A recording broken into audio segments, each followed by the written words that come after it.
So first question is the primary objective of teaching at the higher education level. Teaching का higher education level में क्या objective है primary objective and the answer will be what to develop critical thinking. You can see here that higher education aims to foster critical thinking and independent learning in students.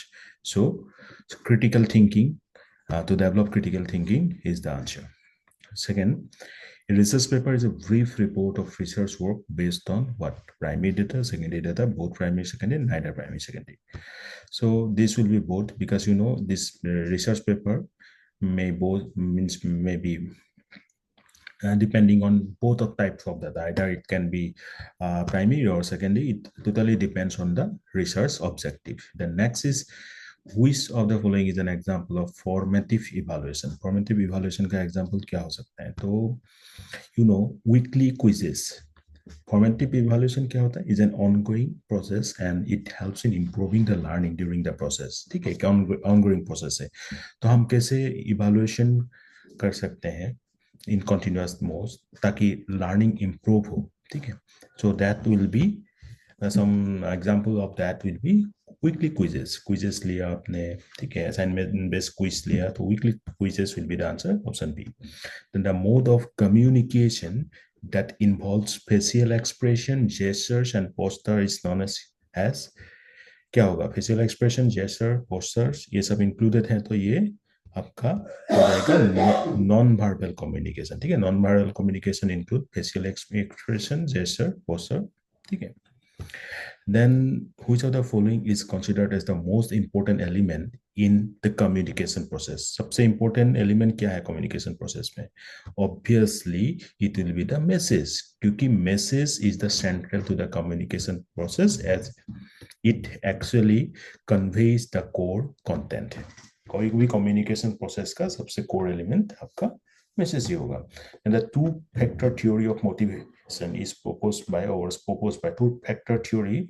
It's a very famous theory and it was proposed by whom? So we all have to know that Frederick Herzberg. So you just remember this term, Herzberg. So Frederick Herzberg's two-factor theory identifies factors that cause satisfaction and dissatisfaction at work. बहुत important है. Then the reliability of a test refers to its कोई भी test का reliability किसके ऊपर depend करेगा? So that obviously consistency, because reliability refers to the consistency of the test results over time. Consistent है या नहीं over the time. So that is the option A. And which of the following teaching methods promotes critical thinking the most? Critical thinking किसमें सबसे ज्यादा promote होता है? किस type का टीचिंग मेथड? लेक्चर होगा, डेमोन्स्ट्रेशन होगा, ग्रुप डिस्कशन और रीडिंग अलाउड. ऑब्वियसली आप जब ग्रुप डिस्कशन करोगे तो क्रिटिकल थिंकिंग ज्यादा होगा, तो option C. And which of the following is the best way to increase the reliability of an evaluation? Reliability हमें बढ़ाना है तो क्या होगा? Options, go through the option A, B, C. You first do what? You go through the option, pause the video, you try to answer it by yourself, then match the answer with my answer.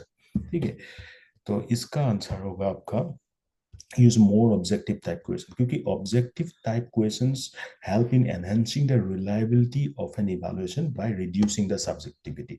Subjective evaluation depends on person specific, right? But objective will just try to evaluate your concept. Then last question, a paradigm shift refers to what? This refers to change in approach. So option B. Okay. I have to stop because the time already